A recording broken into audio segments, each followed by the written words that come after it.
Então, hoje a gente vai receber o jornalista Mark Lee Hunter para falar sobre a aula Investigação Baseada em Histórias.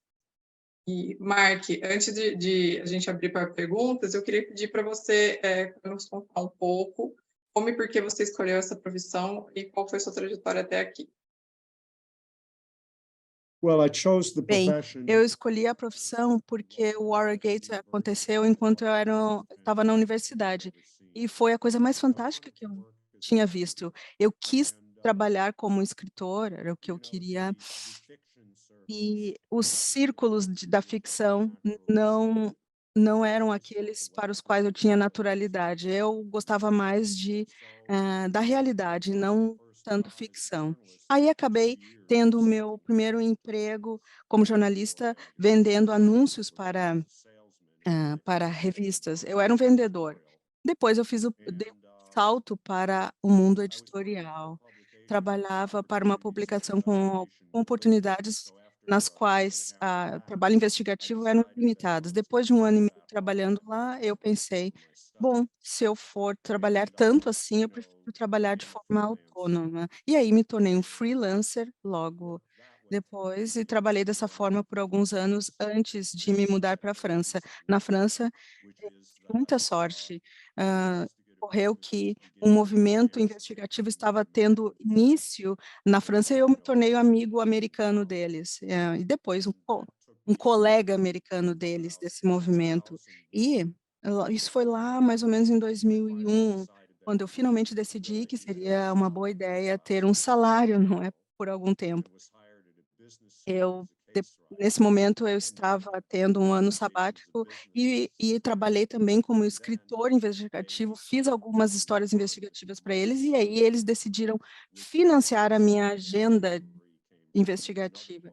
E aí escrevi o livro Powers Everywhere e o meu primeiro livro também sobre modelos de independente.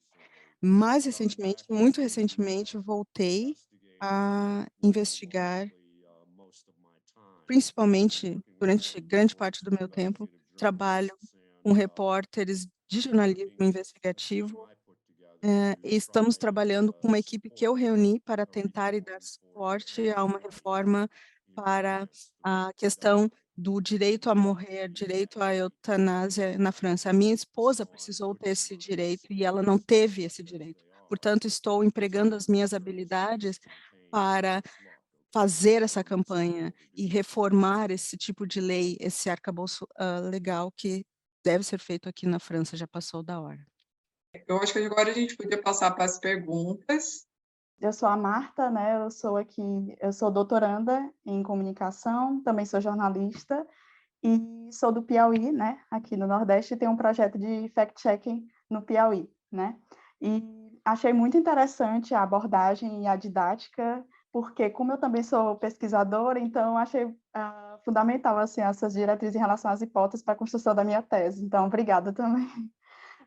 Em relação a as perguntas, é porque, hã eu achei interessante quando você fala dessa construção das hipóteses, né, no sentido das estratégias também, né, como mesclar a criatividade, a imaginação, as experiências pessoais, como você citou o caso da sua esposa. E às vezes a gente, quando está fazendo a construção de uma investigação, né, das histórias, a gente faz, de certa forma, esse mapeamento das fontes, né, assim, de encontrar aquela fonte que talvez vai validar aquela hipótese que eu estou construindo, né. Embora, como você bem falou, Mark, as hipóteses, elas podem cair e surgir novas hipóteses, né? Mas quando as fontes, de certa forma, contrariam muito daquilo que eu estou construindo, eu tenho que rever essas fontes, é uma pergunta. E a segunda, eu gostei muito do seu livro, né? A investigação a partir de histórias, um manual para jornalistas investigativos, e tem um termo que eu fiquei muito curiosa, você fala o termo síndrome de papel mata-moscas. Isso aqui seria ideal aqui para o Nordeste. Como objetivar, assim, as minhas emoções como jornalista, como, assim, objetivar, né, as minhas emoções também, de certa maneira, como nós jornalistas, a gente recebe muitas informações e, às vezes, ficamos sensíveis demais com aquilo que a gente está construindo, né? Eu falo por mim mesma. Então, como manter o foco e ser mais objetiva nas emoções sem perder o viés da história? Obrigada. Well, you know, Bem, o melhor método que eu encontrei para isso foi o de manter um rastreio das minhas próprias emoções, verificar as minhas emoções, porque as emoções são uma forma de informação, não é? Existe um estímulo que gera emoção. E as emoções não são articuladas. O que acontece antes, e em relação à informação que você tem, você pode criar uma articulação. Mas não as emoções, mas as emoções podem te dizer que existe algo acontecendo. Eu rastreio o que eu estou sentindo.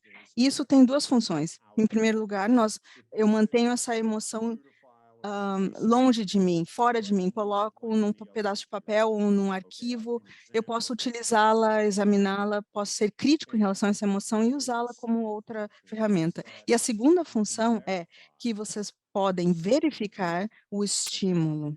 Ok? Eu vou dar um exemplo disso. Eu escrevi um livro sobre a direita, a ultradireita na França. E eu tinha que me encontrar com esse pessoal várias vezes. No final das reuniões, eles sempre se separavam em 2 grupos, ok? E eu sempre ia para o mesmo grupo. Não era porque eles eram meus amigos, eles me odiavam. Não gostariam de mim de forma alguma, mas eles eram cristãos. E cristãos, eles têm os 10 mandamentos, não é? E um dos mandamentos diz: "Não matarás". E E eu pensei, bom, alguma coisa eu tenho que escolher, um grupo eu tenho que escolher. Então, instintivamente, escolhi aquele grupo, né? Porque eu me preocupava com quem eram essas pessoas. Eu comecei a investigá-los e foi assim que eu descobri a existência de uma área pagã dessa frente nacional. Pagã eram aqueles que adoravam o deus Odin, se viam como guerreiros pagãos lutando contra a cristandade. Eu nunca pensei, nossa, como é que eles poderiam se juntar com os cristãos, com a ala cristã nessa frente nacional? E eles se juntavam, e eles eram muito, muito mais perigosos do que os outros.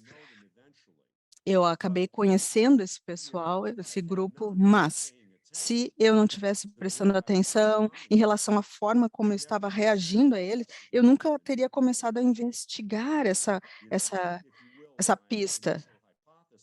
E a minha hipótese inicial era de que, bem, essas pessoas são mais assustadoras para mim do que os cristãos, não é? E por quê? Então, vou investigar.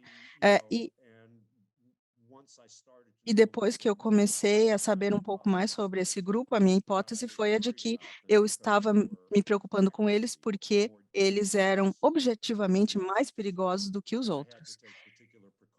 E eu tinha que tomar precauções particulares e também lançar mão de algumas iniciativas estratégias para investigá-los. Aliás, essas estratégias ainda são úteis para mim, ou seja, buscar a trajetória dessas pessoas, o que elas leem, o que elas pensam, sobre o que elas falam, onde elas vão, quem elas encontram, todas essas coisas ainda são úteis para mim. Na verdade, estou utilizando essas estratégias agora, nesse projeto que eu tenho. Será que eu respondi a sua primeira pergunta? What was the other question? Sim. Então, qual foi a segunda pergunta mesmo? Que era em relação a essa questão de quando a gente está construindo a nossa investigação, às vezes as fontes podem, assim, de certa forma, contrariar aquilo que a gente estava construindo, né? Faz parte. Você mesmo fala no curso, né, sobre essa questão de que as hipóteses podem cair e surgir novas hipóteses. Então, quando eu encontro fontes que não estão confirmando ou, de alguma forma, estão me levando a outro lugar, eu posso continuar com essas fontes ou mapear novas fontes? Como é que eu posso ser mais precisa na minha investigação, ser objetiva, ser mais clara, precisa? É isso, obrigada. Well, Bem, existem várias formas de fazer isso. A mais fácil é a seguinte: você tenta refutar a sua hipótese.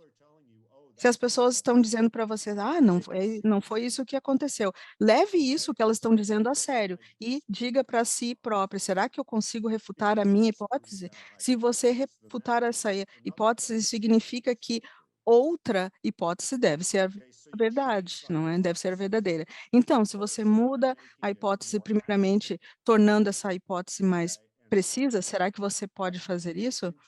E você deve levar em consideração evidências irrefutáveis, talvez um documento, talvez um testemunho de alguém que sabe o que aconteceu e que você possa verificar através de outros meios essa veracidade. Esses seriam os dois principais canais, ou uso de fonte aberta de informação, ou levar em consideração o que as pessoas estão dizendo para vocês, tentar verificar o que elas estão dizendo. Mas a sua hipótese não está lá para ser provada a qualquer custo. Não, ela está lá para ser desafiada. Então, existe uma coisa. Quando você está começando, caso as informações que você esteja coletando, especialmente de fontes abertas no início, se essas informações não dão suporte à sua hipótese, comece a questionar a sua própria hipótese bem nesse momento. Quando você está no caminho certo, as coisas devem estar entrando no lugar. Você deve estar indo de uma descoberta para a próxima. Mas, se você estiver encontrando apenas um obstáculo após o outro, isso se deve a, provavelmente, um dos dois fatores. O primeiro fator seria, bem, que a informação talvez seja um segredo muito bem guardado, e aí você vai demorar mais para penetrar os círculos onde esse segredo é conhecido. Mas a outra possibilidade seria de que você simplesmente está olhando para a coisa errada, você está buscando a coisa errada. Se você estiver fazendo isso, não conseguem encontrar tal coisa. E aí você pode entrar numa dinâmica na qual você cada vez fica mais desesperado por qualquer informaçãozinha que te mostre, bem, você estava correto, não é? Desde o início. Mas isso é errado. Se a grande parte das informações estão apontando para outro lado, vocês têm que respeitar isso. Eu quero dizer que, bem, as hipóteses são feitas para serem queimadas. Elas são como madeiras, não é? São como se fosse aquele combustível que a gente coloca numa fogueira, numa lareira. Se eles não queimarem, bem, temos que pegar outro material. Peguem outro. Obrigada, Marta. Letícia Mendes, repórter do Jornal Zero Hora de Porto Alegre, Rio Grande do Sul. Pela minha realidade aqui, percebo que a maioria dos jornalistas está soterrada pelo jornalismo diário. E, por outro lado, o jornalismo investigativo demanda tempo para aprofundar essas investigações, buscar fontes, dados e até investir em outras investigações. Como vê esse cenário? É necessário que os veículos invistam mais em grupos especializados nas redações? É possível conciliar o jornalismo diário com a investigação? De que forma? Well, I've done both. Bem, eu fiz as duas coisas. A minha preferência foi sempre a investigação e também artigos mais robustos. Foi isso que eu fiz. E então eu diria que a primeira resposta é preciso trabalhar muito nesse cenário. Não há muitas outras coisas que podemos fazer para evitar isso. Bem, eu, por exemplo, sempre trabalhei muito. E a segunda parte da resposta é que você pode deixar esse processo mais eficiente.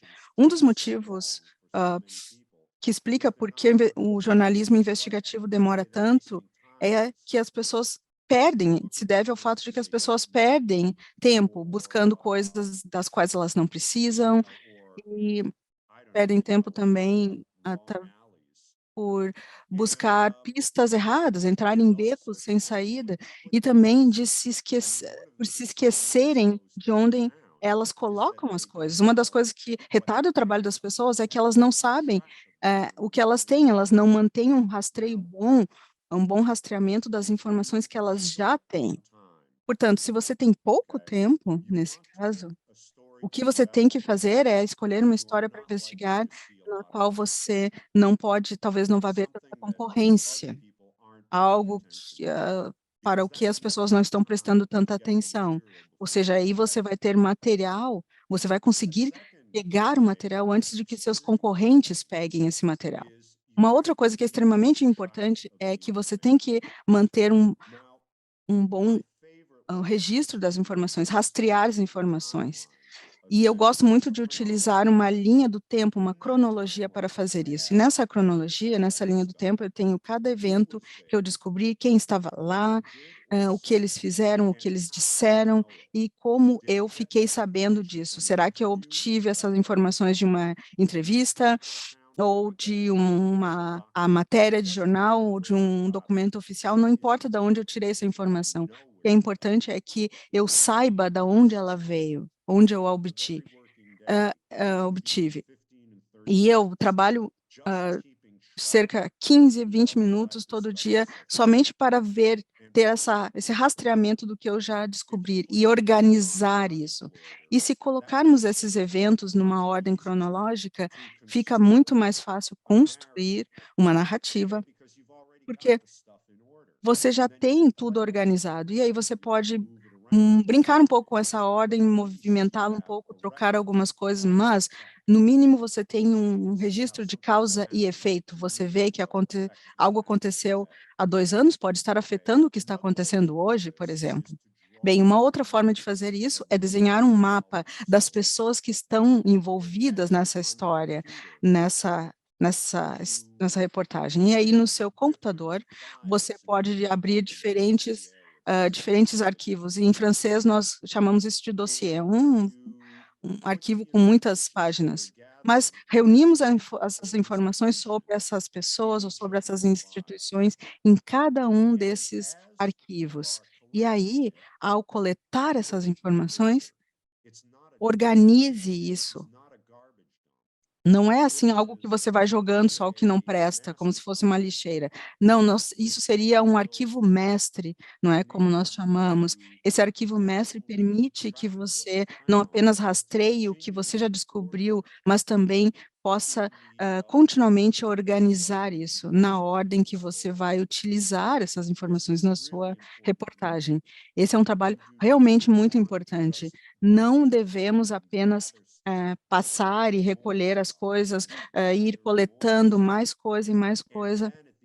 E aí, no final das contas, você está olhando para uma montanha de material e não tem nenhuma ideia sobre onde começar naquilo. Isso acontece com todos nós, já aconteceu comigo. Quando eu era jovem, não tinha ideia disso, não me acontece mais, ainda bem, mas isso foi muito, muito desconfortável na época, quando eu era mais jovem. E eu já vi isso acontecendo com grandes jornalistas. Me aconteceu com a minha amiga, com a Amy Castray, que foi uma das principais jornalistas vivendo na França.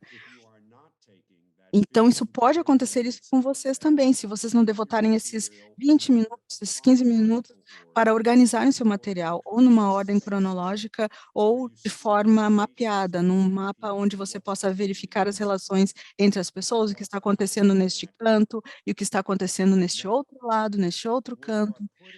E, bem, ao reunir esses arquivos, quando você está criando esse arquivo mestre que contém o que vocês descobriram, desde o início até o fim, aí o material vai dizer para você se você está trabalhando numa estrutura cronológica ou numa estrutura espacial. Será que essa estrutura é definida pela ordem dos eventos no tempo ou é uma estrutura definida pelas relações entre as pessoas no momento presente? O principal fator é que, será que esses eventos acontecem ao mesmo tempo, de forma simultânea? Bom, é claro que algo teve que ter acontecido antes do momento presente, então você deve sempre ter elementos cronológicos. Se vocês selecionarem essa arquitetura, essa estrutura espacial, mas mesmo assim, quando você está tentando descobrir, verificar como esse material se apresenta, você rapidamente vai poder dizer se a estrutura do produto final será cronológica ou espacial. Quando você pensa numa estrutura espacial, pensem no Dom Quixote, não é? Aquele cavaleiro passando pelo país, enfrentando um evento após o outro. Ou pensem qualquer filme do Michael Moore. Bom, estas são estruturas que nós já temos aqui desde Homero, 600 anos antes de Cristo. E Homero escreveu um relato cronológico na Ilíada da Guerra de Troia e também também sobre como voltar para casa, a Odisseia na estrutura espacial. E, aliás, eu sei que nós somos jornalistas, sabemos que estamos no ano de 2023, mas cada jornalista deveria ler a Ilíada e a Odisseia. Aí estão os nossos tijolos de construção. É assim que a gente constrói uma história. Está tudo lá na Ilíada e na Odisseia. E isso tudo parte do trabalho preparatório, mas o princípio fundamental é o de que nós devemos arquivar o nosso material de forma utilizável. Durante a coleta da informação, não espere para organizar as informações depois que você coletou tudo. Você vai ficar louco se fizer isso e vai ficar sem tempo. E uma outra coisa é isso. Depois de ter construído esse tipo de arquivo, esse arquivo mestre, vocês podem voltar a esse arquivo mestre sempre que quiserem. Vocês podem deixar o assunto de lado, voltar a ele e começar a editar, a trabalhar com o que você já descobriu. Você revisa esse arquivo e verifica aonde você poderia inserir um novo material e fazer essa edição. Aí você pode fazer essa edição e isso vai evitar vários problemas, e vai evitar muita perda de tempo, podem acreditar em mim. Porque tentar construir um mapa e tentar navegar esse mapa é como aquela piada sobre o dia de Natal numa família americana, e a criança desce as escadas correndo e vê uma pilha de... Ele vê uma pilha de cocô de cavalo, e ele começa a entrar naquele cocô de cavalo pensando, deve ter um pônei aqui no meio. É mais ou menos assim a história. Não tentem esperar para ter um monte de esterco de cavalo para tentar buscar um prêmio, um pônei lá. Não, isso não vai dar certo. Mas por isso que eu falo que essa disciplina diária, ela vai evitar muita angústia no final das contas. Então, façam isso. É isso que eu tenho a dizer sobre isso. Espero ter respondido a sua pergunta. Eduardo Miranda, do jornal Correio do Estado, de Campo Grande, Mato Grosso do Sul. Gostaria que falasse mais daquela cruz que citou no fim da sua aula e sobre as decisões que são tomadas durante as investigações. Hoje, para ser financeiramente sustentável, o jornalismo investigativo precisa de mais escala, portanto, de mais histórias em menos tempo. Essa rapidez compromete as investigações? Not necessarily. Não necessariamente. Não é essa...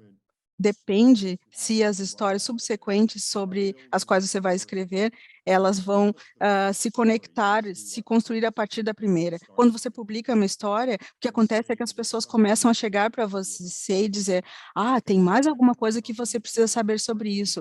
E aí, você tem mais material, poderia ser material para novas reportagens. Ou, se você tiver muito material, você pode planejar uma série de histórias antes de publicar a primeira. Isso poderia ser uma estratégia extremamente importante nesse ponto de vista. Bem, quando a Emory Castret escreveu sobre como o governo francês vendeu derivados de sangue que estavam contaminados com o vírus da AIDS para centenas de pessoas, na verdade, eles efetivamente assassinaram essas pessoas. Bem, ela preparou os primeiros 10 artigos com antecedência. Ela sabia o que os alvos da investigação iam fazer, eles iam mentir sobre isso. Ela estava seguindo eles há muito tempo, ela estava estudando eles há muito tempo, ela sabia que tipo de gente eles eram. Então, ela preparou essas mentiras com antecedência e escreveu uma reportagem sobre cada uma dessas mentiras em potencial. E o que aconteceu? Quando fez a publicação da primeira, eles começaram a mentir, assim como ela previa, e ela começou a publicar o que ela já tinha preparado. Bom, a gente não precisa agir rapidamente o tempo todo, não precisamos ser rápidos o tempo todo, mas eu acredito que a primeira reportagem deve ser robusta e deve ser importante, deve ser a melhor, mas não precisa colocar tudo naquela reportagem. reportagem. Você pode fazer uma série, e, francamente, uma série é uma forma mais potente de publicar uma reportagem. É como a Netflix fez a fortuna com séries, jornalistas também podem fazer algo parecido. Mas, Eduardo, acho que existe uma parte da sua pergunta que eu não respondi ainda. Pode me dizer qual é? Seria sobre aquela cruz, né? E as opções que a gente faz quando tem a investigação, já no final, a decisão que a gente toma, porque tem os casos que são fáceis, né? Então, e tem os casos que são mais complexos, e aquela linha tênue entre o que é mais complexo e o que é mais fácil, e justamente eu acho que atualmente, à medida que os anos vão se passando, a gente fica, o tempo parece que vai ficando mais curto, sabe? O tempo de investigação também parece que vai, pelo menos é uma sensação que eu venho tendo, assim, parece que o deadline parece que ele aperta mais, né, em termos de tempo para se investigar, até porque os assuntos também ficam mais velhos com o próprio tempo. Então, eu queria saber como que eu queria que o senhor comentasse novamente aquela cruz que o senhor apresentou no final da aula, sobre esse momento de tomada de decisão, né, sobre a investigação mais complexa e a mais simples. Lógico que dá para fazer de uma vez. Is the story important? Sim. Será que a história é importante ou não importante? Se ela é difícil ou fácil? Ok, você está se referindo a essa parte, sim. Isso foi inventado pela Deborah Nelson, quando ela trabalhou para o Washington Post. Foi um grande presente para a nossa profissão. Eu me sinto assim a respeito a isso, vou dizer. Se você tem algo na sua história que ninguém mais tem, se você editou uma coisa original, se você adicionou algo original àquela reportagem, aí você fez um bom trabalho naquele dia. Se você tiver mais do que uma coisa boa, bom, isso é ainda melhor. E se você tiver toda a história, aí realmente é um gol, não é? Chegou lá. Uhum. Então, você não precisa. Bom, vocês têm beisebol no Brasil também, não é? Just very few. Yes. Okay, so let me put it this way. Então, vou contar o seguinte. Bom, vocês não têm que marcar 3 gols todo dia. Então, vou colocar assim. Às vezes, uma boa lançada, não é? Uma bola ali na trave já é suficiente, não é? Ok. Então, se vocês não conseguirem colocar tudo em uma reportagem, coloquem as partes que vocês sabem que são verdadeiras. E um parágrafo investigativo numa história mais ampla justifica a sua existência. Não precisa ser abrangente já no início. Não, obtenha o que você conseguir obter. E aí você tem certeza daquilo e você vai publicar aquilo. A não ser que você tenha algum medo de que, ao publicar qualquer coisa, os seus concorrentes vão chegar na sua frente, vão te passar. Celso Felizardo, da Folha de Londrina, no Paraná. Gostaria de saber como é a formação de uma equipe de jornalismo investigativo. Qual é o perfil desses repórteres? Resultados variam se a investigação é feita por uma só pessoa ou por um grupo de jornalistas? Como é essa realidade no seu dia a dia? Bem, eu fiz parte de uma geração que começou a trabalhar como artista solo, vamos dizer assim. A gente fazia tudo sozinho. Mas eu estou muito feliz de ter vivido o suficiente para ver a era do trabalho de equipe. Hoje, no trabalho no qual estou trabalhando, bom, eu tenho 2 projetos atuais e os 2 são projetos de equipe. Diferentes pessoas fazem diferentes partes do projeto, e aí a gente se reúne e verifica tudo. Em ambos os casos, eu sou basicamente o gerente desses projetos. Eu digo para as pessoas, precisamos disso e daquilo, e aí eu reúno tudo, ou escrevo, ou reviso o que os outros colegas escreverem. Então, eu sou um grande crente, acredito muito no trabalho de equipe. E por outro motivo também, porque vocês sabem, é muito trabalho, a gente fica cansado, a gente fica irritado. Eu acho que a Marta se referiu a isso. Bom, a gente se cansa, a gente fica deprimido, a gente fica irritado, mas quando você trabalha com uma equipe, olha, isso ajuda a resolver todos esses problemas, porque as outras pessoas na equipe, elas vão fazer coisas que te trazem de volta aos seus centros, te centralizam de novo. Aí você pode dizer, nossa, essa semana foi pesada. E aí a pessoa diz, sim, foi pesada, vamos falar sobre isso. Bom, acho que se você estiver trabalhando numa investigação grande, que envolve uma quantidade tremenda de material, aí as vantagens de trabalhar com outras pessoas são grandes. E, francamente, nesse ponto na minha vida, eu realmente duvido que eu consiga fazer um projeto solo novamente, porque as recompensas de se trabalhar com outras pessoas, contanto que todo mundo esteja trabalhando com base nessa mesma ideia, e contanto que nós tenhamos as mesmas hipóteses, e os mesmos padrões, e a mesma ética, bom, aí, para mim, essa é uma forma mais eficaz de trabalhar. Eu já consegui ver o que eu consigo alcançar com esse tipo de trabalho, e é maior, mais potente e mais rápido do que eu consegui fazer antes. Existe um aspecto disso que eu gostaria de comentar. Talvez, acho que você não perguntou sobre isso, mas gostaria de comentar sobre isso. Há alguns anos, eu trabalhei numa investigação de subsídios agrícolas na Europa e sua relação com o Greenpeace.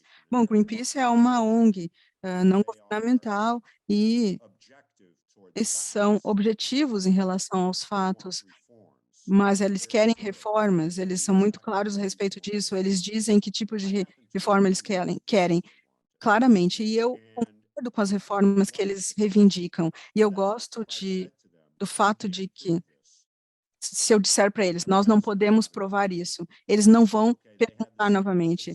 Eles confiam em mim, eles têm a mesma ética que eu tenho, os mesmos valores, e estamos trabalhando em prol dos mesmos objetivos. Foi uma experiência incrível, do primeiro dia até o final. Então, pensem nisso.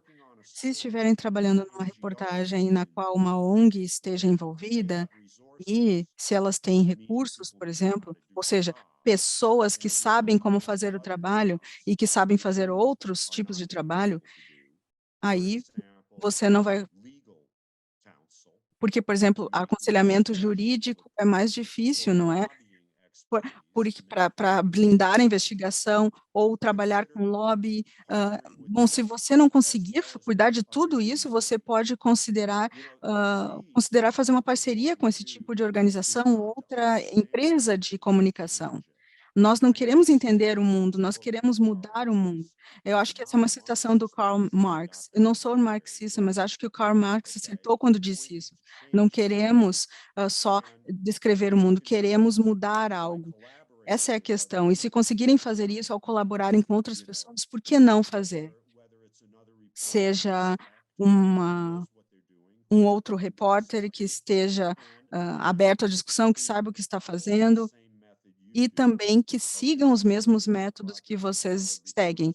E estou trabalhando num projeto investigativo com repórteres árabes, e o manual deles é o Story-Based Inquiry, não é a investigação a partir de histórias. Nós não temos que convencê-los, portanto, de como nós buscamos informações, como nós arquivamos as nossas informações, como nós trabalhamos com as hipóteses. Não, eles já entendem isso, já concordam com isso, e as coisas se desenrolam mais rapidamente. Eu sou muito orgulhoso desse livro Story-Based Inquiry, investigação a partir de histórias.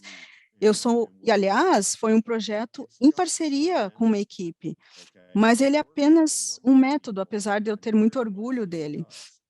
Ele funciona para muitas pessoas e fico feliz com isso, mas em algum dia alguém vai trazer um novo método, um método melhor, e vai publicá-lo, e vou ser o primeiro a aplaudir essa novidade, ficarei feliz, mas enquanto isso, cada método, não importa o método que você esteja usando, todos da equipe devem segui-lo.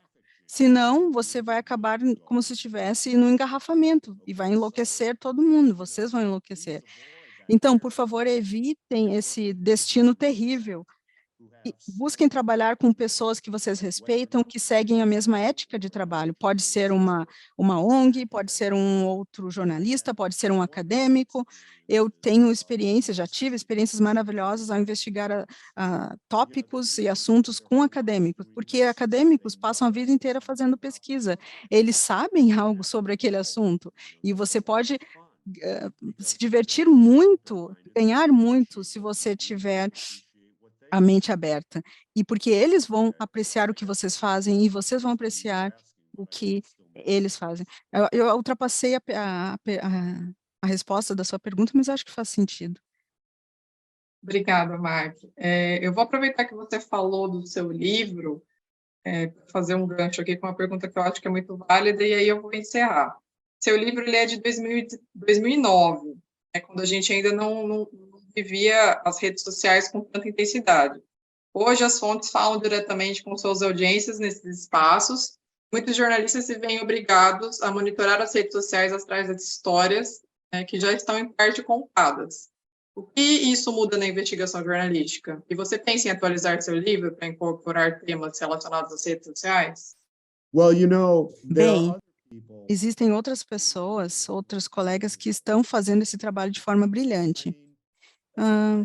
Bom, eu atualizei a minha própria prática, sabem? Com esse projeto que estamos fazendo sobre o direito de morrer na França, nós estamos monitorando as mídias sociais de forma muito próxima. E eu fiz a parceria, por exemplo, com o Greenpeace, porque eles têm 7 milhões de seguidores nas mídias sociais, então, falando sobre esse projeto. Eles tinham gerentes de mídia social, pessoas que passavam a vida trabalhando com as mídias sociais e eram melhores do que eu nesse assunto. Portanto, ao ter uma equipe, certamente é importante ter alguém no grupo, na equipe, que entenda de mídia social. E a sua prática se desenvolve com o tempo, com base nessas mudanças. Por exemplo, eu não gosto muito do Twitter, eu tinha uma conta, mas não usava, mas agora eu uso e vejo o efeito do uso do Twitter. Bem, por exemplo, um dos nossos artigos sobre o direito de morrer foi lido mais de 10 mil vezes no Twitter. Ou seja, um dos principais jornais diários da França não tem 100 mil assinantes. E o nosso artigo acabou sendo lido e ultrapassou 100 mil visualizações. Então, ter um artigo no Twitter e ter centenas de milhares de visualizações é algo importante. Então, estamos buscando isso, estamos tentando explorar isso da melhor forma possível. Eu gostaria de dizer que, além do Twitter, deveríamos pensar em mais uma coisa. E isso é o seguinte, é que na era atual, cada pessoa tem seu próprio site, não é? As ONGs têm websites, as vítimas têm websites, ou então páginas do Facebook, por exemplo. Para mim, essa é uma outra forma de mídia, não é? Do que o Twitter, é diferente do Twitter, do que o Facebook normal, individual. Mas, quando nós temos um grupo utilizando a mídia social, colocando as suas visões ali num site ou numa página, se torna extremamente interessante. E eu quero me aliar a essas pessoas. Eu quero que elas peguem as minhas histórias, entendam as minhas histórias. Portanto, uma das coisas que eu faço ao gerenciar as mídias sociais é ter certeza de que as pessoas que eu conheço, que estão envolvidas em, digamos assim, em trabalhos paralelos, que elas estão trabalhando com a gente, fazendo o retweet das nossas reportagens. A gente tem que colocar os nossos posts no Twitter, as nossas reportagens no Twitter, no Facebook, mas também tem que garantir que isso se multiplique, que seja postado por outras pessoas. E faz bem fazer parte de uma comunidade para quem a história, para quem a reportagem faça sentido. Eu me conecto com essas pessoas, com esses grupos, e aí eu exploro isso para que eles prestem atenção ao que nós estamos fazendo. E eu diria que essas são as novas regras do jogo, é assim que nós temos impacto.